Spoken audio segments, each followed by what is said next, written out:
Today, let's explore something new and interesting with wood. ચાલો જાણીએ wood શબ્દનો smart use. You already know wood means the past form of will, right? But surprise, wood is not only grammar. It's a magic word for politeness and imagination. Now let's understand with some examples. I would like a cup of tea, please. કૃપા કરીને મને ચા જોઈએ છે. I would help you if I could.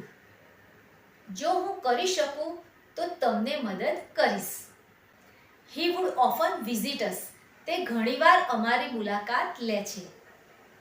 Would you mind closing the door? શું તમને દરવાજો બંધ કરવામાં વાંધો છે? See, wood makes your English soft, polite and classy. So from today, use would to sound confident and respectful.